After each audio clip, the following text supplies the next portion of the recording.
Financial analyst Steve Budin is here now with Financial Focus on this Monday morning, and we got a bunch of interesting topics today. First of all, we're always interested in home prices here in Las Vegas. Always the cocktail party topic of conversation. It really, really is. So and how are we doing? Yeah, we have good news. I like that. Yeah, Vegas home prices over the last 12 months, on average, according to the Association of Realtors here, is up about 6%.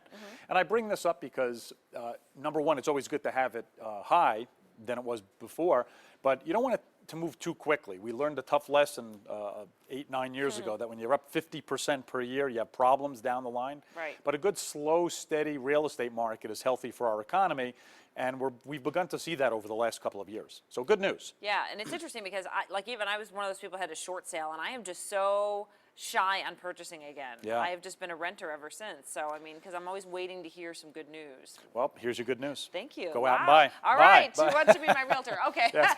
Oh, boy. Yeah, I know. Careful with that one. Congress is back, and they've got a lot of things on the agenda. Obviously, it always becomes a little bit of a crazy time. This is a very crazy time.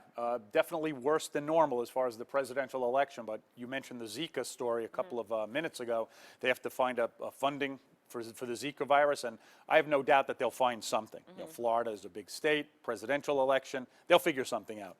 18 days, the fiscal year ends for the U.S. government, they have to pass a budget.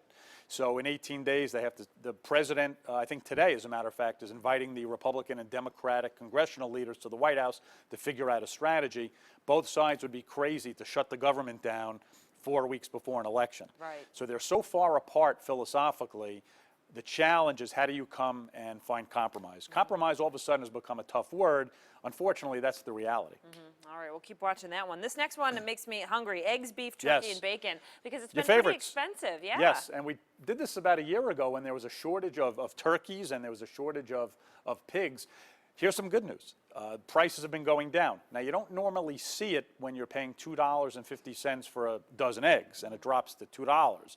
But it's still a pretty substantial percentage drop.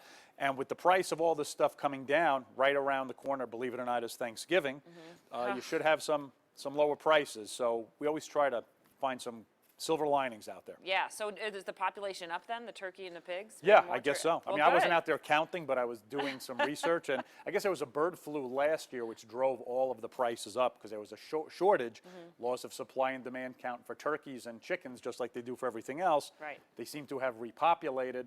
We now have an oversupply of eggs, hence the price comes down. All right, a little piece of knowledge. Thanks so much, Steve. Sure.